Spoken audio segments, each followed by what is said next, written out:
Hi అండి. MBT institute Vijayawada. Sir మన ఇన్‌స్టిట్యూట్‌లో ఈరోజు ఐసీ ఎలా రీబాల్ చేయాలి, ఏంటి అన్నది నేర్పించడం జరిగిందండి.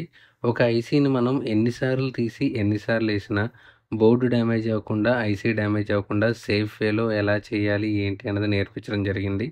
ఒక ఐసీని రిమూవ్ చేయాలంటే బ్లోయర్ హీట్ ఎంత మెయింటైన్ చేయాలి, సాలింగ్ రాడ్ హీట్ ఎంత ఉండాలి, ఏ పీపీడీ వాడాలి, స్టెన్సిల్ ఎలా యూజ్ చేయాలి, పీపీడీ ఎలా అప్లై చేయాలి, బ్లోయర్‌ని ఏ స్టైల్‌లో పట్టుకొని స్టెన్సిల్ హైట్ రాకుండా రీబాల్ చేయాలి ఏంటి అన్నది ఈరోజు నేర్పించడం జరిగిందండి. ప్రతి ఒక్క స్టూడెంట్‌తో కూడా బోర్డ్స్ ఇచ్చి ప్రాక్టీస్ చేయించడం జరుగుతుంది. ఎవరైనా మొబైల్ షాపుల వాళ్ళు ఉన్నారు, లేదంటే ఆల్రెడీ కొత్తగా వర్క్ నేర్చుకోవాలి అనుకుంటే మా ఇన్‌స్టిట్యూట్‌ని కాంటాక్ట్ అవ్వచ్చండి. మొత్తం ఇది 27 రోజులు ట్రైనింగ్ ఉంటుందండి. IPhone, android hardware and software full ఫ్లెడ్జ్డ్‌గా ఉంటుంది. 27 రోజులు ఉండడానికి ఏసీ రూము, మధ్యాహ్నం భోజనం ఉంటుందండి. ఇక్కడ ప్రాక్టీస్‌కి కావాల్సిన మదర్ బోర్డ్స్, టూల్ కిట్స్ మనమే ఇస్తాం. నెక్స్ట్ అదే విధంగా ఆన్ బోర్డ్స్ అండి. ఈఎంఎంసీ, సీపీయూ చేయడానికి అన్‌లిమిటెడ్ ఆన్ బోర్డ్స్ ఉంటాయి. బోర్నియో, ఓషన్ జీ కూడా 1 మంత్ ఫ్రీ ఇవ్వడం జరుగుతుందండి.